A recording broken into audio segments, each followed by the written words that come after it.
ചരിത്രത്തിൽ ആദ്യമായി രഞ്ജി ട്രോഫി ഫൈനലിൽ കളിച്ചെത്തിയ കേരള ക്രിക്കറ്റ് ടീമിന് തിരുവനന്തപുരം വിമാനത്താവളത്തിൽ വൻ വരവേൽപ്പ്. കേരള ക്രിക്കറ്റ് അസോസിയേഷൻ ചാർട്ട് ചെയ്ത സ്വകാര്യ വിമാനത്തിലെത്തിയ ടീമുകൾക്കും കോച്ചിനും അസോസിയേഷൻ ഭാരവാഹികൾക്കും വിവിധ കായിക സംഘടനകളും ആരാധകരും ചേർന്ന് ഊഷ്മള വരവേൽപ്പ് നൽകി.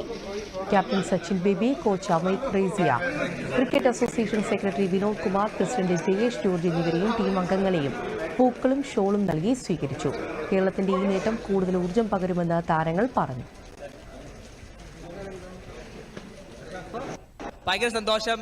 നമ്മൾ ഈ ഒരു ട്രോഫി നേടിയതിൽ നമ്മളെല്ലാവരുടെയും ഒരു സ്വപ്നമായിരുന്നു നമ്മൾ ആ ഒരു രഞ്ജി ട്രോഫി എന്നുള്ളത്. ബട്ട് നമ്മൾ ഇത് അവസാനിച്ചിട്ടില്ല, ഇതൊരു ബിഗിനിങ് മാത്രമാണ്. നമ്മൾ തീർച്ചയായിട്ടും ഇതിൻ്റെ വലിയൊരു ട്രോഫി ആയിട്ട് നമ്മൾ അടുത്ത സീസണിൽ വരും. അത് വളരെ വളരെ സന്തോഷം. കാരണം ഇങ്ങനത്തെ ഒരു വെൽക്കമിങ് കിട്ടുമ്പോൾ എനിക്കും നമ്മുടെ ടീമിനൊക്കെ വളരെ സന്തോഷമുണ്ട്. പക്ഷെ നമുക്ക് ചെറിയൊരു വിഷമമുണ്ട് നമുക്ക് ഒരു രഞ്ജി ട്രോഫി വിൻ ചെയ്യാത്തതിൽ. But I am very proud. നമ്മുടെ എല്ലാ പ്ലേയേഴ്സിനെ കുറിച്ചും നമ്മുടെ കേരള ക്രിക്കറ്റ് അസോസിയേഷന് വലിയൊരു നന്ദി ഇങ്ങനത്തെ വലിയൊരു സ്വീകരണം നൽകിയതിൽ. നമ്മൾ ആദ്യമായിട്ടാണ് നമ്മൾ ആ ഫൈനൽ എത്തിയപ്പോഴാണ് നമ്മൾ രഞ്ജി ട്രോഫിയുടെ അത്രയും ആൾക്കാർ ഇഷ്ടപ്പെടുന്നത് അറിഞ്ഞത്, എത്രയും ആൾക്കാർ ഫോളോ ചെയ്യണമെന്ന് അറിഞ്ഞത്. അതിൽ വളരെ സന്തോഷം. ഇനിയും നമ്മൾ കേരള ക്രിക്കറ്റിനെയും നമ്മുടെ കേരളത്തിലുള്ള എല്ലാവരെയും നമ്മൾ പ്രൗഡാക്കും. ഇതിലും വലിയ